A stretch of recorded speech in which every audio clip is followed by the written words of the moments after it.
Hi, this is HCBailly, and welcome to Let's Play Final Fantasy. From what I've heard, this was actually supposed to be the final game, or Final Fantasy, for Square at the time, but it was such a big hit that it resurrected the company, so here we are today. Oh look, a nice little prophecy. Well, at least it was short. Basically, your job is to save the world. Now you see that little response rate at the bottom there? That's designed to show how fast you want the battle messages to pop up for you. I like to set it at 6. It's not too fast, not too long either. You leave it at 1 and it's going to take forever to get through battles. So let's start a new game and get going. So once you get started, first thing you got to do is select your character classes for the game. Once you do, it's permanent though, so there's no going back unless you start over again. You get an upgrade later on, but not really much changes. Now, for the purpose of this video, I'm going to choose 4 different classes to show some variety, even though it may not be the best party in the world. I'll try to mention some good equipment and spells for the remaining classes that I'm not using. So first, the obvious leader is going to be your tank, the fighter. Although you really don't want to get in the front row, although you really don't get front and back rows in this game, the lead character receives 50% of all physical attacks. Your second character gets 25%, and the last two on the bottom there get 12.5% each.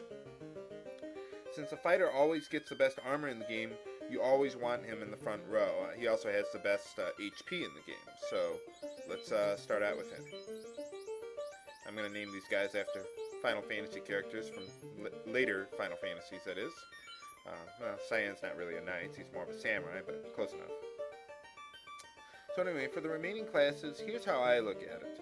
You really can't take their class change into account when you pick a class for the beginning of the game.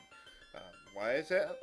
Because by the time you get there, you've already gone through all the hard dungeons in the game, like the Marsh Cave and the Ice Cave. So to say, pick the thief because he can learn black magic later on, really doesn't make sense. Maybe in the remakes when the thief is a lot better, but not in the original version. By the time you get to the class change, it really won't matter what classes you have anyway, so you might as well pick the classes that make the early game part of the game easier.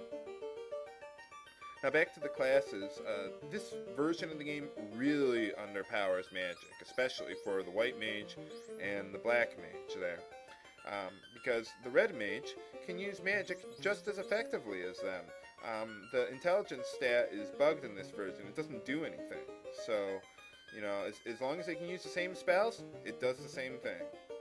Unlike future versions of the game again. Although, now in this one, you also only get a handful of spell charges with no items to recharge them while you're in a dungeon. Really, the only way to recharge them is at an inn, which is usually where you're going to get to it, or with a house, which is really expensive to recharge your spells. So really, mages are going to be stuck using their weak physical attacks most of the time anyway. So really, you want characters that have strong physical attack power. So you want to use the red mage who gets really good weapons, especially early in the game. So we're going to start with him. And Black Belt also has some good physical attacks, so we're going to use him too. Going to keep him in the back row because he doesn't have very good armor right now, and also his HP is on par with the red mage. Later on he'll really take off, but early on you want him in the back last 2 spots there. Now if I were to continue on that trend, you'd think, okay, well, then we want to use the thief, right? Well, here's the way I look at it. His attack is really horrible. He doesn't have very much strength, and his weapon choices aren't very good either. They're only really slightly better than what the mages have available to them. So, really, I might as well take a mage because, I mean, their physical attacks are only slightly weaker, and they can actually use magic every now and then. The reason I think the white mage is the better choice is because the red mage can use every good black magic spell in the game, except for maybe Nuke, but I really don't care for that spell too much. And plus the white mage can learn some spells that the red mage can't in the white magic class, like heal and harm and other sorts of spells. And plus it's useful to have more healing than more black magic, so I'm going to take the white mage here.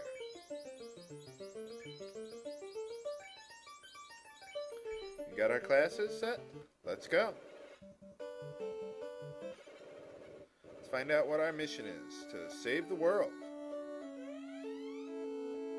Okay, well, I guess I gotta see the king. See what she has to say. Not much. Something happened to her sister.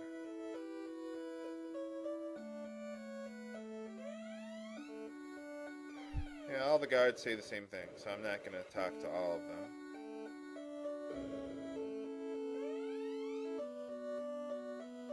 And someone named Garland kidnapped his daughter, so we gotta save her. How cliche. But then again, this was one of the first games to, well, one of the first games in general, so I guess it kind of created the cliche, didn't it? And Garland took the princess to the temple in the northwest. Alright, so we gotta go there, and that's where we rescue the princess. We know what we gotta do, we know where to go. Awesome. Very straightforward, that's what I love about this game. No goofing around. No, figure out where you gotta go. Okay, so the queen locked herself inside. Well, it's not very well locked. Okay, her daughter's Princess Sarah, so we know her name now. Actually, I think the correct translation was the queen shut herself in her room, but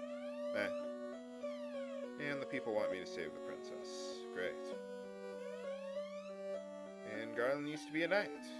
Okay, so we got our hands full here. And there's an invisible lady here. I guess there's something with a sprite palette thing, something going on with that. I don't know. Some bad programming accidentally made her invisible. We're going to walk around back here, see what these old guys have to say. Maybe they have something useful to tell me.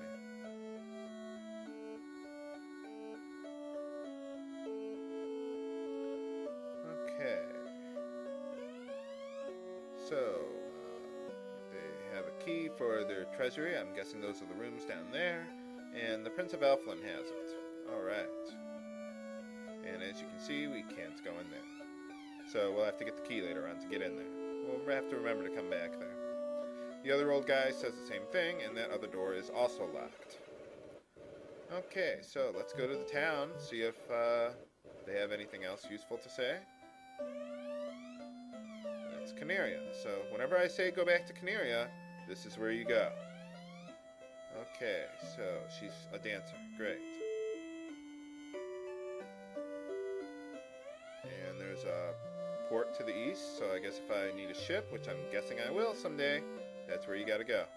This is an item shop. You can get potions there, but we're not gonna get any for now. Save the princess.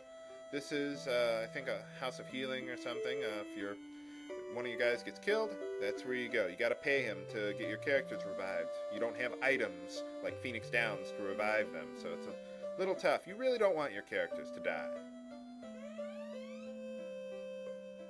No pressure, huh? Great. Yes, we know all about Lucan. He went to Crescent Lake. Great.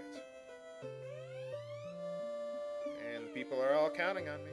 Now the shop to the left there, that's the black magic shop. Shop to the right is the white magic shop. It's pretty obvious there. We're going to get some magic soon. And they want me to revive some orbs as well. I'm guessing those are the 4 that I've got. So let's take a look. The upper left corner there, those are the orbs. They're pretty dark right now, so we're going to have to do something about that. Now, you have no weapons, you have no armor, but they still expect you to save the world anyway. So, armor shops to the left, weapon shops to the right. I'm going to go over that in more detail in the next video since I'm starting to run out of time here. So, that's all for today. This is HCBailly signing off. Have a great day.